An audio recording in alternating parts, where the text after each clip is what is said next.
Assalamualaikum warahmatullahi wabarakatuh.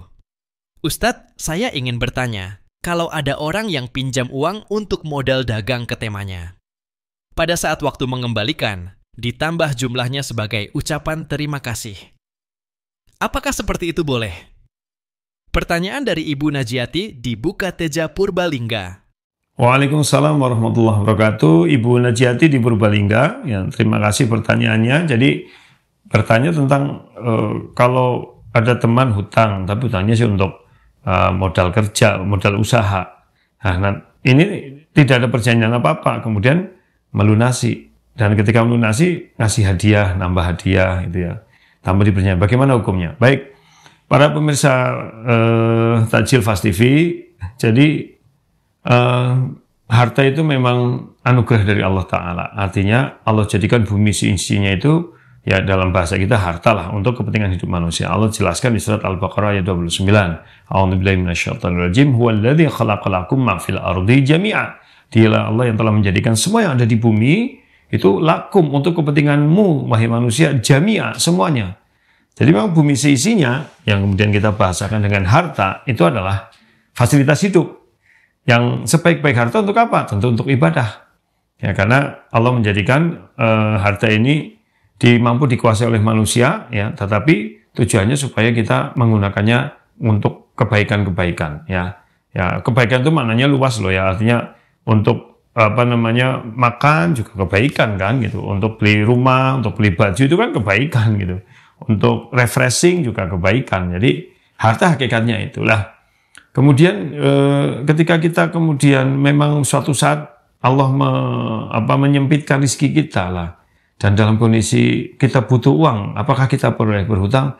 Boleh berhutang, tidak mengapa. Tetapi sebaiknya sebentar Ustaz, dalilnya boleh berhutang, ya yang baik secara tidak langsung seperti surat Al-Baqarah itu kan yang bicara tentang ya ayyuhalladzina amanu idza tadayyantum bidaynin ila ajalin musamma. Orang-orang yang beriman, jika kalian melakukan muamalah secara tidak tunai, kan berarti boleh gitu secara tidak langsung di situ.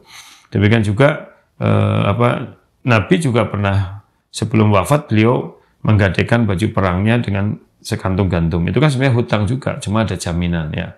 Jadi hutang itu boleh, tetapi jangan, kalau memang tidak terpaksa sekali sebaiknya jangan, ya. Karena Rasulullah SAW sudah mengingatkan jangan sampai kita meneror diri kita sendiri. Dalam hadis riwayat Imam Ahmad, ya, dalam jilid 4 nomor 146, Imam Tabrani ini dalam Jamul Kabir nomor jilid 1 halaman 59 atau nomor 59, dari Uqbah bin Amir, Rasulullah SAW mengatakan la tukhifu anfusakum ba'da amniha. Jangan kau meneror, membuat takut dirimu sendiri setelah tenang. Qalu, para sahabat bertanya, wa madzaka ya Rasulullah, itu bagaimana itu gitu. Qala ad-dain, itu dengan hutang. Ya, jadi artinya kalau memang tidak penting banget, ya sebaiknya tidak berhutang itu. Ya, kecuali memang betul-betul sangat terpaksa. Termasuk untuk usaha, Ustaz, saya butuh usaha, saya nggak punya modal. Boleh nggak saya pinjam? Boleh. Ya, sebenarnya konsep ini kalau dalam Islam yang baik sebenarnya adalah mudharabah. Jadi misalkan Ibu Mujiati ini punya uang, tapi Ibu Mujiati terbatas waktu dan kemampuannya untuk mengembangkan. Lah ada teman, ada tetangga, ada saudara yang punya kemampuan berdagang misalkan, tapi nggak punya modal. Itu bisa kerjasama, namanya mudharabah. Nah, nanti untungnya dibagi, kesepakatan atau 50%, 50% atau 60-40, itu sebenarnya solusinya gitu. Tetapi kalau itu resikonya memang ya kalau untung-untung, kalau rugi-rugi gitu ya. Jadi kalau nanti misalkan rugi ya nggak kembali sama sekali gitu. Tapi kalau ibu memang pengen aman ya enggak, ini utang aja, nanti disaur kapan mampu lah. Misalkan begitu. Dan ternyata setelah nanti nyaurnya lebih. Nah, itu gimana? Nah ini. Jadi para pemirsa Takjil, semoga Allah merahmati kita bersama. Orang itu harusnya ketika memang berhutang, dia sudah mengukur diri, mampu atau tidak. Atau ketika hutang untuk usaha, dia juga bisa mengukur diri. Kira-kira, ya manusia kan yang memprediksi, usaha ini gimana ya kemungkinannya gitu. Jadi ada survei lapangannya lah gitu. Ya, jadi, dan jangan langsung dalam jumlah besar, mungkin kecil-kecil, laku semakin meningkat, butuh modal tambahan, sudah punya pelanggan lah, mungkin itu baru berani. Ya lah, orang kalau sudah memang berhutang dan berniat melunasi hutangnya, itu sudah kebaikan. Masya Allah. Apalagi kalau menambahkan tanpa ada janji, itu lebih baik lagi. Karena dalam hadis ya disebutkan ini hadis dari Ummul Mukminin Maimunah. Ya, ini diriwayatkan oleh Imam Ibnu Majah nomor 2399. Kanat, ya, jadi Maimunah ini kanat taddanu dainan faqala laha ba'du ahliha la taf'ali wa ankara dzalika 'alaiha qalat bala inni sami'tu nabiyya wa nabiku maksudnya. Inni sami'tu nabiyyi wa khalili sallallahu alaihi wasallam yaqulu ma min muslimin yaddanu dainan ya'lamu Allahu minhu annahu yuridu adahu illa addahu Allahu anhu fid dunya. Jadi kata Maimunah itu dulu pernah ingin berhutang. Lalu di antara kerabatnya ada yang mengatakan jangan lakukan itu, jangan hutanglah gitu kan. Nah, ini juga nanti menjadi dalil boleh hutang. Sebagian kerabatnya ini mengingkari perbuatan Maimunah tersebut. Artinya jangan sampai hutanglah gitu ya. Lalu Maimunah mengatakan, iya, sesungguhnya aku mendengar Nabi kekasihku Nabi SAW mengatakan, jika seorang muslim memiliki hutang dan Allah mengetahui bahwa dia berniat ingin melunasi hutangnya, maka Allah akan memudahkan baginya untuk melunasi hutang tersebut di dunia. Nah itu kan. Jadi ini menjadi dalil hutang boleh. Tapi kalau orang berhutang, bismillah memang tekad pengen melunasi, itu akan Allah bantu mudah melunasinya. Ya, karena kalau ada orang yang niat hutang, tapi tidak pengen melunasi, jadi berhutang tapi berniat tidak melunasi, itu seperti pencuri dan mengerikan sekali bahaya-bahaya dari hutang itu. Ya, dalam riwayat Abdullah bin Ja'far, Rasulullah SAW juga mengatakan, Innallah ma'adda'in hatta ma'adda'ini hatta yaqtiya dainahu ma lam yakun fima yakrahu. Bahwa Allah akan bersama orang yang berhutang, maksudnya akan memberi pertolongan pada orang yang berhutang, yang dia ingin melunasi hutangnya, sampai dia melunasi hutang tersebut selama hutang itu bukanlah sesuatu yang dilarang oleh Allah. Jadi hadis riwayat Ibnu Majah nomor 2400. Jadi kalau orang berhutang dan bertekad pengen melunasi, insya Allah Allah akan membantu memudahkan kita.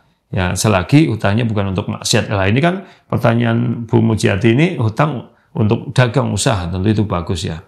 Dan kalau sudah hutang, bagaimana kaidahnya? Ya, Rasulullah SAW mengatakan, salah satu kaidahnya adalah inna khiyarakum ahsanukum qada'a. Sesungguhnya yang terbaik di antara kalian ketika nyaur hutang itu dengan yang baik. Jadi sebaik-baik kalian adalah yang sebaik-baik dalam nyaur hutang. Misalkan apa? Waktunya, janjinya sebulan, baru 4 hari ternyata udah ada uangnya, segera dikembalikan. Itu juga sebaik-baiknya hutang, jadi nggak sampai sebulan dikembalikan. Atau, itu yang kedua ini mengembalikan dengan yang lebih baik. Nah, sebagaimana yang terjadi pada zaman Nabi Shallallahu Alaihi Wasallam. Ini tadi hadis riwayat Imam Bukhari nomor 2393. Jadi dalam hadis ini Rasulullah SAW menjelaskan bahwa sebaik-baiknya hutang itu adalah yang terbaiknya hutangnya, dari waktunya, dari barangnya. Lah, jamaah sekalian, para pemirsa Fast TV, ya di program Tajil Tanya Jawab Islam. Jadi ada dua bicara tentang kelebihan dari hutang. Bila kelebihan itu diperjanjikan di awal, maka itu menjadi riba. Sesuai dengan kaidah kullu qardin jaru 'aliman fa huwa riba. Setiap kelebihan dari pokok pada hutang adalah riba.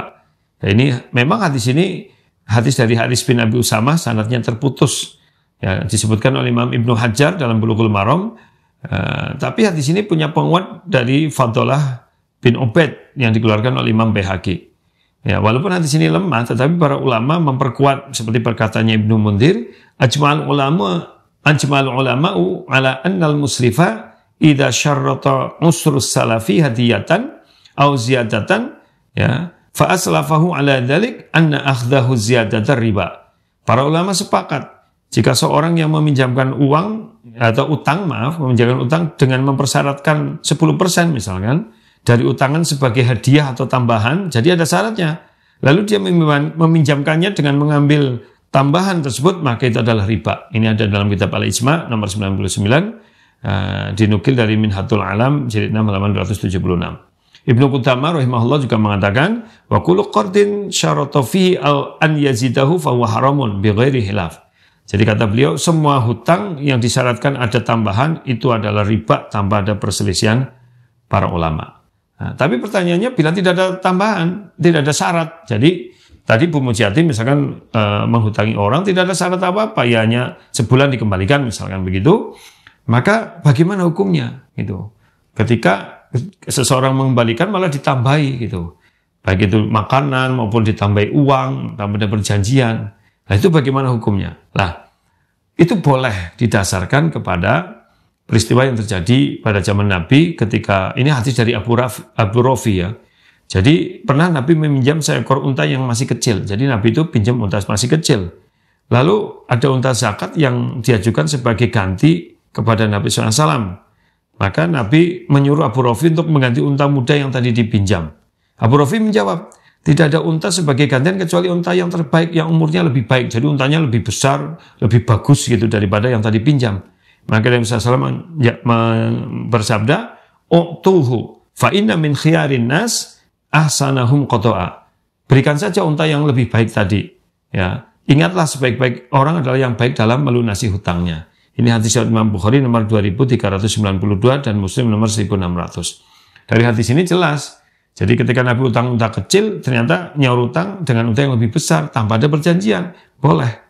Jadi ada yang mengatakan itu kan sifatnya Ustadz, bagaimana dengan bilangannya? Tidak ada persyaratan sifat bilangan. Ini juga tetap sifat unta yang lebih baik kan tetap harganya lebih mahal gitu ya. Jadi dengan dasar ini boleh ya seseorang itu menerima kelebihan dari hutang yang tidak diperjanjikan. Sebagaimana kalau di bank ya atau di Baitul Mal wa Kambil itu di koperasi syariah itu kan misalkan deposito wadiah atau tabungan wadiah. Itu kan nabung bukan niatnya untuk investasi, jadi hanya murni nitip. Ya, karena murni nitip kan sama saja sebenarnya tanda kutip menghutangkan kepada bank. Dan bank atau lembaga keuangan syariah ini boleh memberikan hadiah tanpa diperjanjikan dan terserah bank. Enggak juga enggak apa-apa karena memang akadnya adalah menitipkan dan titipan ini otomatis sebagai hutang. Jadi begitu Ibu Mujiati, dan tentu kita ya semuanya memohonlah kepada Allah agar jangan terjerumus ke dalam ke dalam hutang, karena kecuali kalau memang benar-benar terpaksa banget gitu. Kalau enggak terpaksa banget ya sebaiknya jangan kemudian kita terjerumus ke dalam hutang atau dengan sengaja malah berhutang. Bahkan Nabi saja sudah mengajari kita supaya berlindung dari hutang ya dalam doanya. Dalam riwayat sahih disebutkan ini dalam hadis riwayat Imam Bukhari nomor 2397 ya, dikatakan di sini bahwa suatu saat Nabi SAW ini bersabda yang didengar oleh Aisyah, "Kana yad'u fi sholati wa yaqulu Allahumma inni a'udzubika minal ma'tham wal maghrib." Ya, faqala lahu qailun ma aktsaru man tasta'idzu ya Rasulullah minal maghrib? Qala innar rajula idza gharima haddasa fakadzaba wa wa'ada fa akhlafa. Kata Nabi, jadi Nabi biasa berdoa itu setiap akhir salat sebelum salam. Jadi sebelum salam Nabi menambah doa dengan Allahumma inni a'udzubika minal ma'tham wal maghrib. Jadi Allahumma inni a'udzubika minal ma'tham, ya Allah aku berlindung padamu dari berbuat dosa dan banyak hutang. Lalu ada yang berkata, karena Nabi membacanya agak terdengar dan para sahabat ada yang sering mendengar, sehingga salah satu sahabat mengatakan, "Kenapa engkau sering meminta perlindungan dalam masalah hutang wahai Nabi?" Padahal kan Nabi jarang hutang. Ya, maka kemudian Nabi mengatakan, karena orang berhutang itu biasanya bila ngomong, dia akan bohong. Bila janji, dia mengingkari. Begitu biasanya. Jadi bahayanya orang yang hutang itu, biasanya kalau ditagih bisa ngelompok, janji mengingkari, maka berlindung pada Allah dari hutang ini. Makanya mari ini kita amalkan ya. Jadi Allahumma inni a'udzubika minal ma'tham wal maghrami. Demikian Bu Mujiati di Purbalingga, semoga bermanfaat untuk Ibu dan kita semuanya. Aku qouli hadza wa astaghfirullah wallahu a'lam bishawab. Assalamualaikum warahmatullahi wabarakatuh.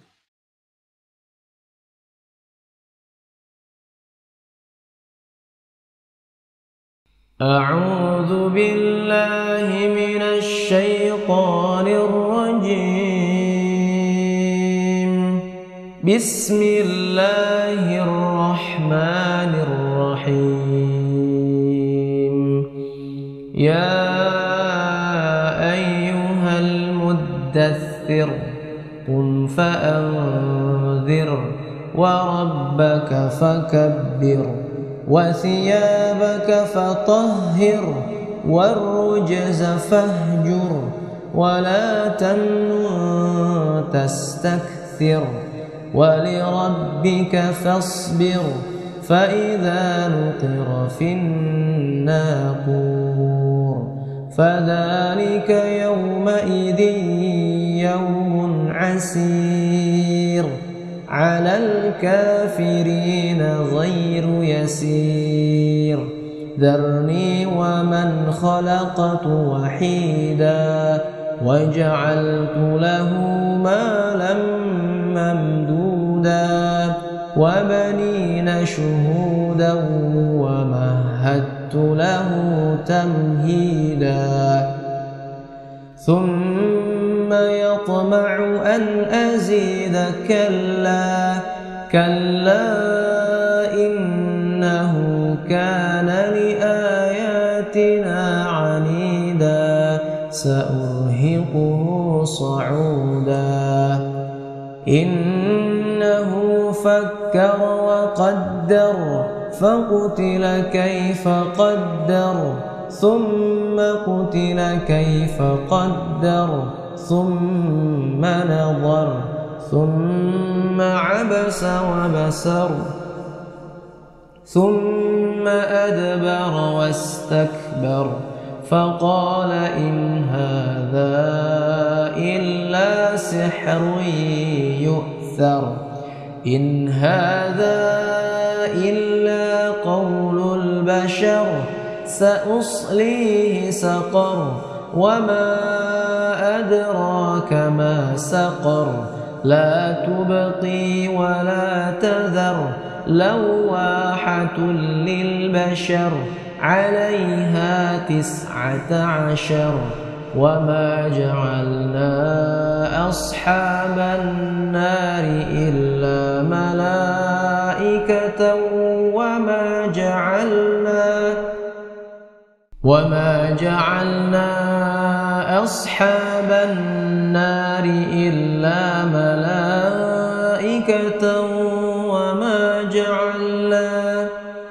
وما جعلنا عدتهم إلا فتنة للذين كفروا ليستيقن الذين أوتوا الكتاب ويزداد الذين آمنوا إيمانا ولا يرتاب الذين أوتوا الكتاب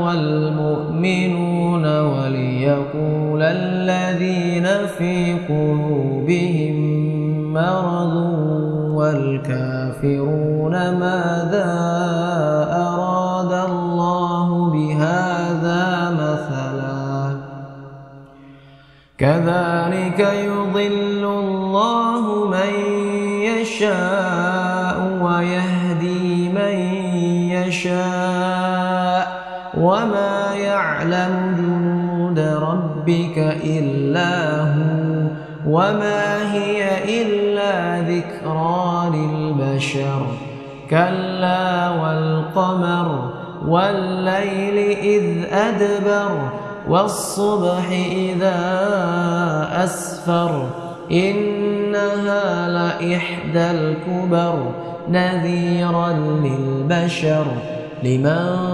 شاء منكم أن يتقدم أو يتأخر كل نفس بما كسبت رهينة إلا أصحاب اليمين في جنات يتساءلون عن المجرمين ما سلككم في سقر قالوا لم نك من المصلين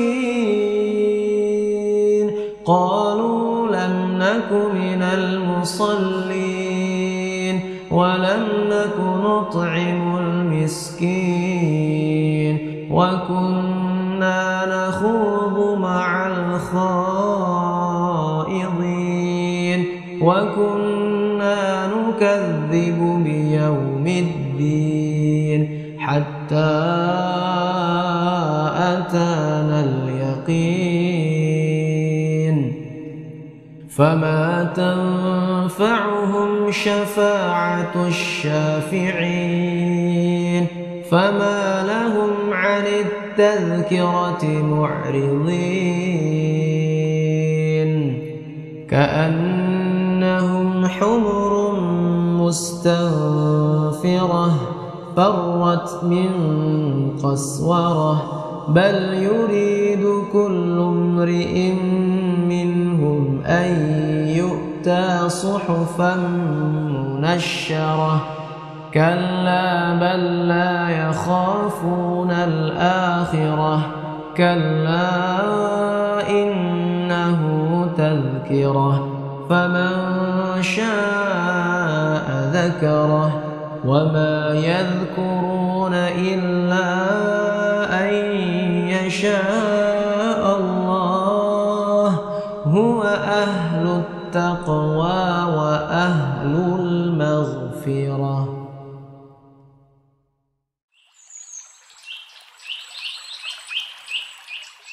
أعوذ بالله من الشيطان الرجيم.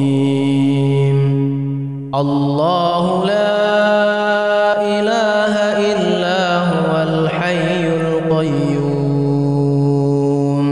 لا تأخذه سنة ولا نوم له ما في السماوات وما في الأرض من ذا الذي يشفع عنده إلا بإذنه يعلم ما بين أيديهم وما خلفهم ولا يحيطون بشيء من علمه إلا بما شاء وسع كرسيه السماوات والأرض ولا يؤوده حفظهما وهو العلي العظيم. بسم الله الرحمن الرحيم. قل هو الله أحد الله الصمد لم يلد ولم يولد ولم يكن له كفوا أحد. بسم الله الرحمن الرحيم. قل أعوذ برب الفلق من شر ما خلق ومن شر غاسق إذا وقب ومن شر النفاثات في العقد ومن شر حاسد إذا حسد. بسم الله الرحمن الرحيم.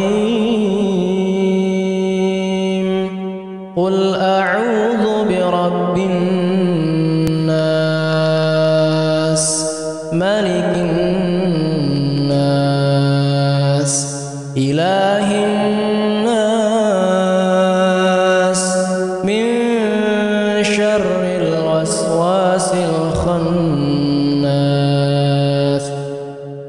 الذي يوسوس في صدور الناس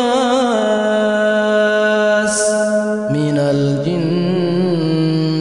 والناس.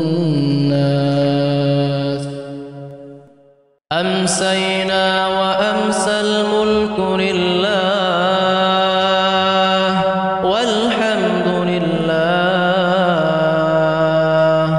لا إله إلا الله وحده لا شريك له له الملك وله الحمد وهو على كل شيء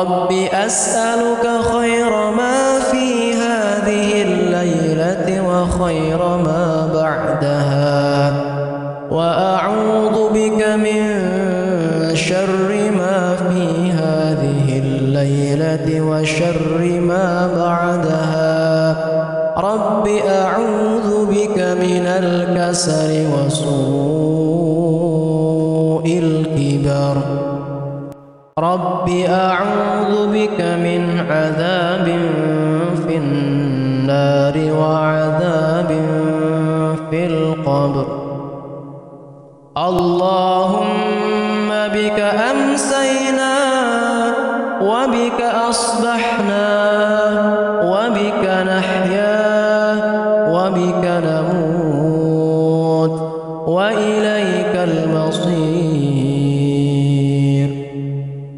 أمسينا على فطرة الإسلام وعلى كلمة الإخلاص وعلى دين نبينا محمد صلى الله عليه وسلم وعلى ملة أبينا إبراهيم حنيفا مسلما وما كان من المشركين اللهم أنت ربي لا إله إلا أنت خلقتني وأنا عبدك وأنا على عهدك ووعدك ما استطعت أعوذ بك من شر ما صنعت أبوء لك بنعمتك علي وأبوء لك بذنبي فاغفر لي فإنه لا يغفر الذنوب إلا أنت اللهم إني أمسيت أشهدك وأشهد حملة عرشك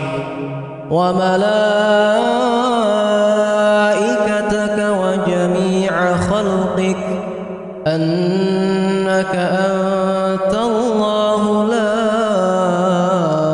إله إلا أنت وحدك لا شريك لك وأن محمدا عبدك ورسولك رضيت بالله ربا وبالإسلام دينا وبمحمد صلى الله عليه وسلم نبيا رضيت بالله ربا وبالإسلام دينا وبمحمد صلى الله عليه وسلم نبيا رضيت بالله ربا وبالإسلام دينا وبمحمد صلى الله عليه وسلم نبيا اللهم صل وسلم على نبينا محمد اللهم صل وسلم على نبينا محمد اللهم صل وسلم على نبينا محمد اللهم صل وسلم على نبينا محمد اللهم صل وسلم على نبينا محمد اللهم صل وسلم على نبينا محمد اللهم صل وسلم على نبينا محمد اللهم صل وسلم على نبينا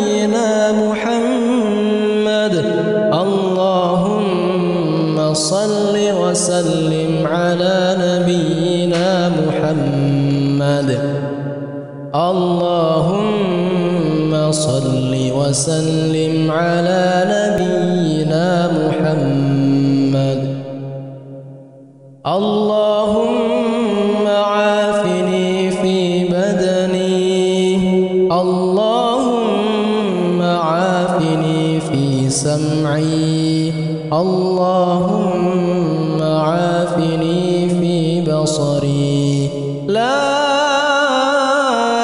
إله إلا أنت اللهم إني أعوذ بك من الكفر والفقر وأعوذ بك من عذاب القبر لا إله إلا أنت بسم الله لا يضر مع اسمه شيء في الأرض ولا في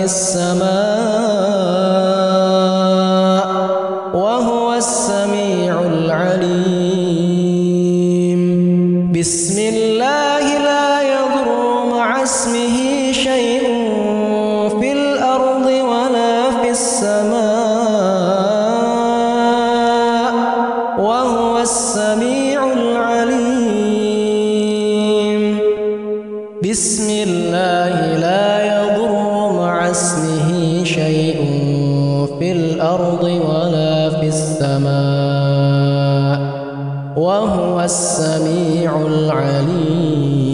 العليم اللهم إني أسألك العفو والعافية في الدنيا والآخرة اللهم إني أسألك العفو والعافية في ديني ودنياي وأهلي ومالي اللهم استر عوراتي وآمن روعاتي اللهم احفظني من بين يدي ومن خلفي وعن يميني وعن شمالي ومن فوقي وأعوذ بعظمتك أن أغتال من تحتي